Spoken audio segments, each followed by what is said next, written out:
El testamento no tenía palabras, solo un mapa. Y ese mapa guardaba un secreto que destruiría todo lo que creían saber sobre su familia. ¿Quieres descubrir la verdad? Suscríbete ahora. La noche en que abrieron el testamento, el aire se volvió pesado, como si el mismo cielo contuviera la respiración. Nadie hablaba. Solo el crujido del pergamino antiguo rompía el silencio sepulcral de la sala familiar. Pero lo que encontraron no fueron palabras, ni cifras, ni divisiones de propiedades, sino un mapa dibujado a mano, con tinta descolorida y una única marca. Un árbol en lo más profundo del bosque trasero de la finca. Todos pensaron que era una broma, una última extravagancia de la matriarca, esa mujer de mirada fija y silencios largos que siempre supo más de lo que decía. Pero al día siguiente, bajo una lluvia torrencial que parecía llorar por ellos, los hermanos, decidieron seguir el trazo del mapa. Porque algo en ese dibujo les erizaba la piel, como si su sangre lo reconociera. Lo que encontraron dentro del tronco hueco del viejo roble cambiaría sus vidas para siempre.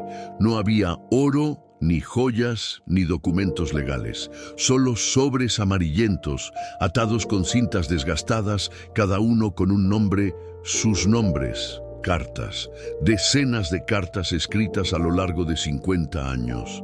Y en cada una confesión que retorcía el alma. Porque ninguna de esas cartas comenzaba con «hijo mío», comenzaban con «niño mío, perdóname», porque ninguno de ellos era hijo de sangre. Cada uno había sido rescatado del abismo de una tragedia, incendios, naufragios, guerras, desapariciones. El patriarca los había adoptado en secreto, uno tras otro, borrando sus orígenes para protegerlos del dolor y del peligro. Y ahora, con la matriarca muerta y el patriarca desaparecido desde hacía años, esos papeles eran la única verdad que les quedaba. Pero la verdad, como siempre, no trae consuelo. Trae preguntas. ¿Quiénes eran realmente? ¿Por qué los eligieron? ¿Y por qué nadie les había dicho jamás que no compartían ni una gota de sangre, pero sí un destino? El primero en abrir su carta fue Mateo, el mayor. Siempre fue el responsable, el que cargaba con el peso de la familia desde que el patriarca desapareció. Sus manos temblaban mientras desataba la cinta roja que envolvía su sobre. La carta estaba fechada el día en que cumplió 5 años. Un día que él recordaba como el primero en la finca. Pero la carta decía algo distinto. Hoy te trajimos del puerto. Tu madre saltó al mar para salvarte del barco que se hundía. Nadie más sobrevivió. Tú no recuerdas su rostro, pero yo sí, y juré que nunca más verías el océano. Mateo cayó de rodillas. El mar, toda su vida había sentido pánico al verlo, sin saber por qué. Ahora entendía. Cada pesadilla, cada vez que evitaba las playas, cada vez que se negaba a viajar en barco, era su cuerpo recordando lo que su mente había enterrado. El patriarca no solo lo había adoptado, lo había rescatado de un recuerdo que lo habría destruido. Elena, la segunda, leyó en silencio. Su carta olía a lavanda, como siempre lo hacían las sábanas de su cuarto. Eras solo un bebé entre las cenizas. La casa ardió en minutos. Tus padres no salieron, pero tú estabas en el jardín, protegido por el rosal que tu madre plantó el día de tu nacimiento. Te tomé en brazos y juré que jamás sentirías el fuego otra vez. Ella, que nunca permitía velas encendidas en su casa, que saltaba ante el más mínimo chasquido de una llama, ahora comprendía de dónde venía ese miedo. Lucía, la tercera, rompió en llanto antes de terminar la primera línea. Te encontramos en el hospital de campaña con una pulsera rota que decía Sofía. Cambiamos tu nombre para que nadie te buscara. La guerra te borró del mundo, pero nosotros te escribimos de nuevo en él. Ella, que siempre se sentía fuera de lugar, que nunca encajaba del todo. No era porque fuera rebelde, Era porque su verdadero nombre, su historia, su origen, habían sido enterrados bajo una nueva identidad.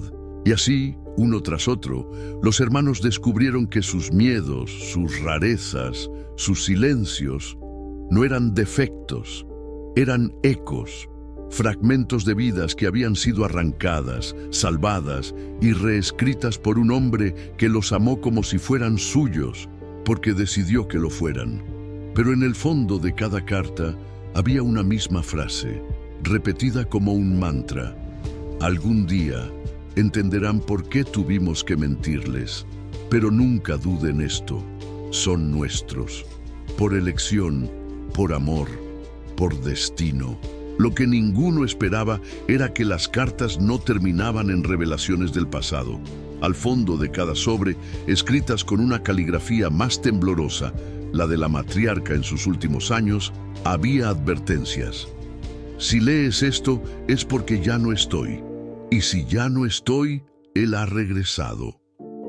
¿Él? ¿El patriarca? Se suponía que había muerto en un accidente ferroviario hace más de una década, pero las cartas sugerían otra cosa, que su desaparición fue intencional y que tenía enemigos. Santiago el Benjamín encontró algo más en su sobre, un pequeño dibujo de un pájaro negro con una cadena alrededor del cuello. Él usaba este símbolo. Si lo ves en alguna parte, huye. No confíes en nadie que lo lleve, ni siquiera en quienes dicen conocernos. Esa misma noche, mientras guardaban las cartas en la casa principal, Santiago notó una sombra en el jardín, y en la manga del extraño que merodeaba cerca del pozo, un tatuaje, un cuervo con una cadena. La paranoia se extendió como el musgo en piedra húmeda. ¿Quién sabía que estaban en la finca? ¿Quién conocía el árbol? Las llamadas al abogado no tenían respuesta. El internet de la casa falló, y el viejo teléfono fijo solo marcaba tono de ocupado, aunque nadie llamaba. Era como si el mundo exterior se hubiera cerrado a su alrededor. Elena, siempre la más pragmática, sugirió irse al amanecer, pero Mateo se negó. Si el patriarca nos protegió toda la vida, no vamos a huir ahora que sabemos la verdad. Vamos a descubrir por qué nos escondió y de quién. Lucía, sin decir palabra, fue a la biblioteca del estudio del patriarca. Allí, entre libros de botánica y tratados de derecho, encontró un diario oculto tras un panel falso, y en la primera página una frase escrita en rojo: ellos no adoptaron niños, ellos los recolectaron. La palabra recolectaron heló la sangre de Lucía. Sonaba frío, científico, metódico, como si los hermanos no fueran personas, sino piezas de un rompecabezas. Y en la página siguiente una lista, fechas, nombres reales, y al final una anotación: Proyecto Raíz, fase final incompleta. Ellos volverán cuando los árboles florezcan. El diario del patriarca no era un simple registro familiar. Era un archivo clandestino. Página tras página, describía cómo había sido reclutado décadas atrás por una organización conocida solo como La Raíz. Su misión: identificar a niños sobrevivientes de desastres, niños que por su trauma extremo desarrollaban una sensibilidad casi sobrenatural a ciertos estímulos, sonidos, olores, vibraciones del suelo.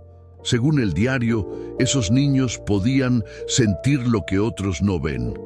La matriarca, en un principio, había sido su enlace dentro de la organización, pero con el tiempo se reveló. No son sujetos de estudio, escribió en una entrada fechada hace 30 años. Son almas rotas que necesitan amor, no experimentos. Fue entonces cuando decidieron desaparecer. Fingieron su retiro del mundo, borraron sus rastros y adoptaron a los niños no para entregarlos, sino para protegerlos de la raíz. Pero la raíz no olvida. Y el testamento no era solo un legado, era una trampa o una advertencia.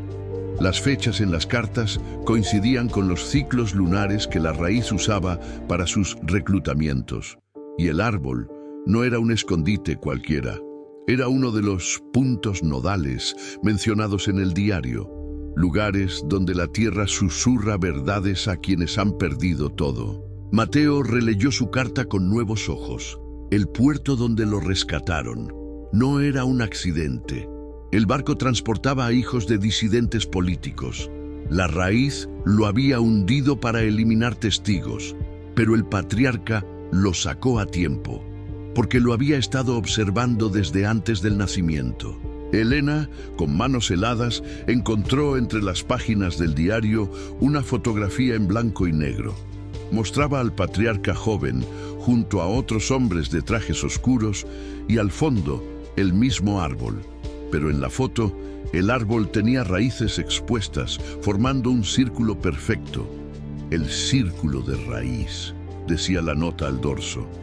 Solo los elegidos pueden entrar, solo los heridos pueden oír. Y entonces los hermanos entendieron, no los adoptaron al azar. Fueron elegidos por sus heridas, por su dolor, por su capacidad para escuchar lo que otros no pueden. Esa noche ninguno durmió. El aire en la finca se volvió espeso, cargado de una electricidad que hacía vibrar los cristales de las ventanas.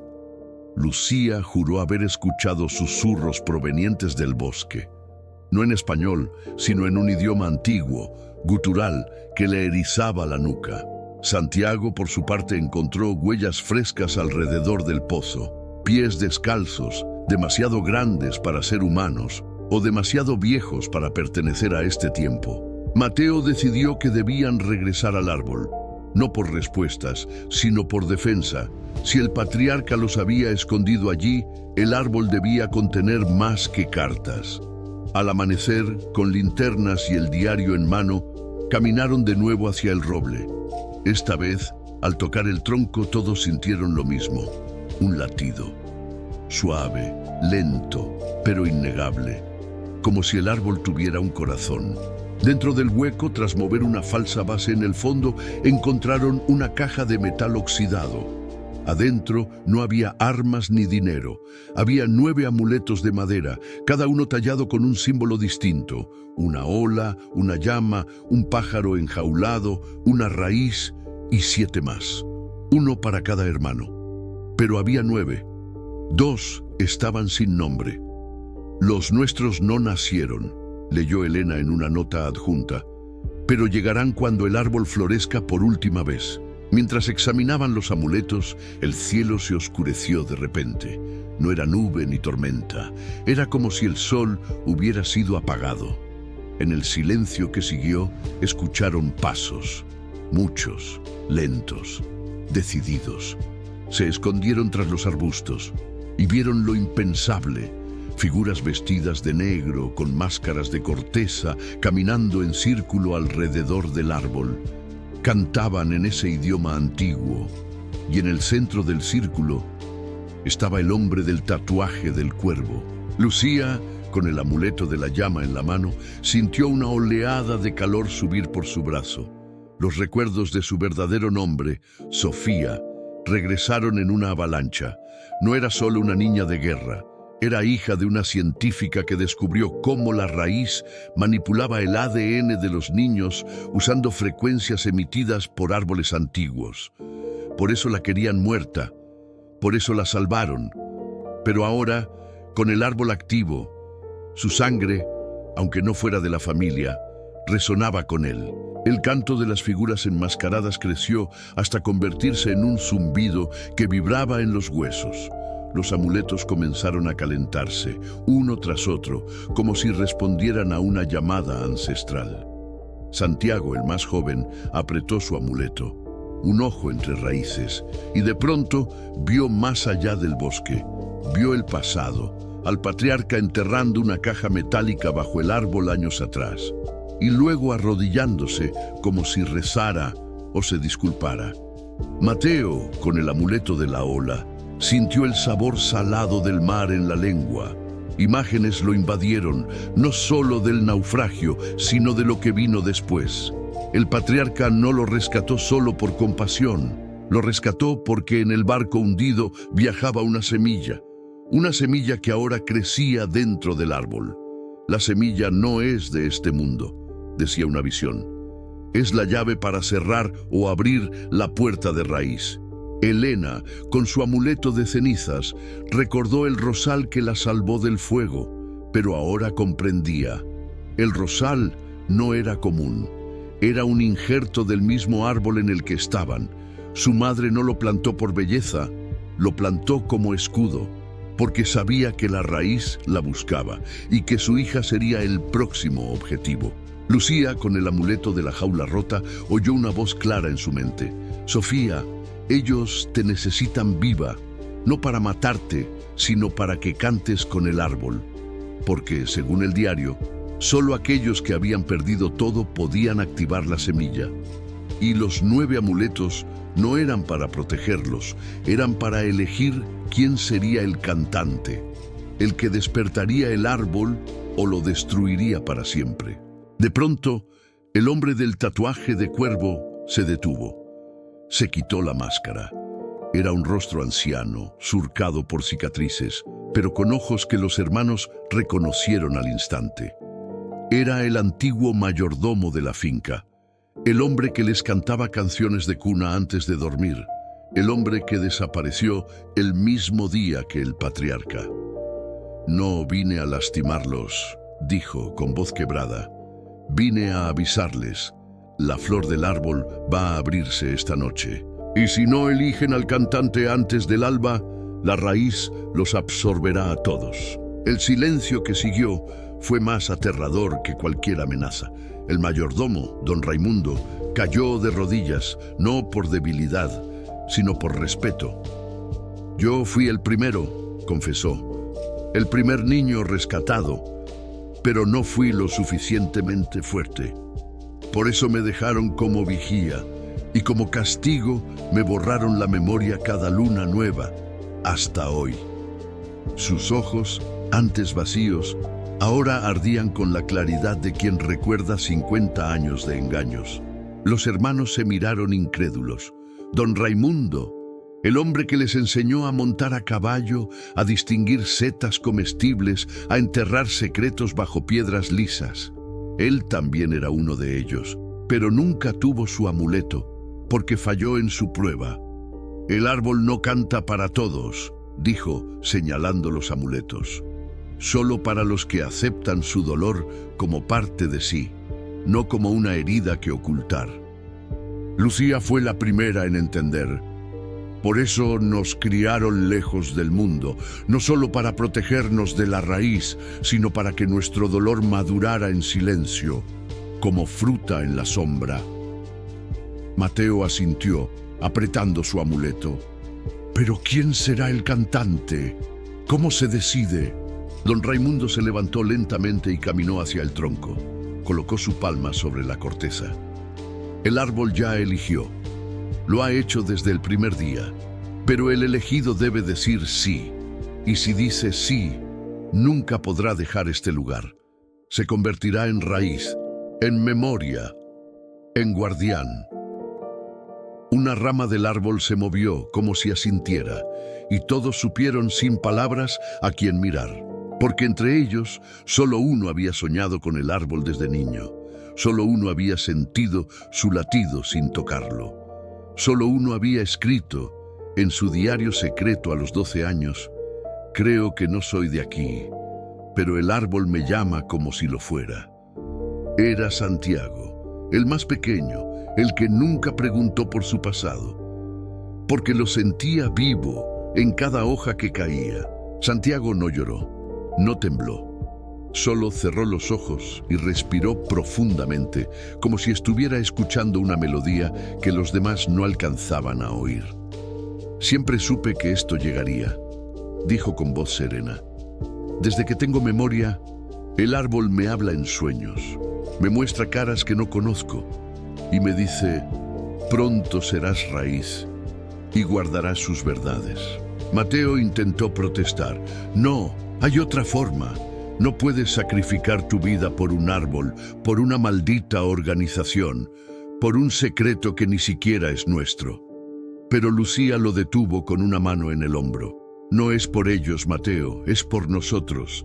Si Santiago no canta, la raíz tomará a todos, y no solo nuestros cuerpos, nuestros recuerdos, nuestros nombres, nuestras almas.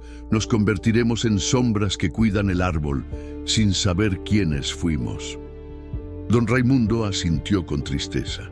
Yo me negué, por eso me condenaron a olvidar, pero él ya aceptó en su corazón. Solo necesita decirlo en voz alta.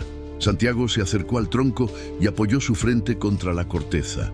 El árbol tembló, las hojas susurraron, y en ese instante una flor blanca, translúcida como el cristal, brotó de una rama seca.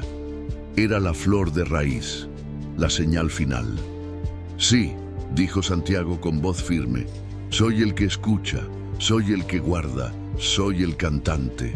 En el momento en que pronunció esas palabras, los amuletos de sus hermanos se apagaron, dejando de vibrar. La energía retornó al árbol.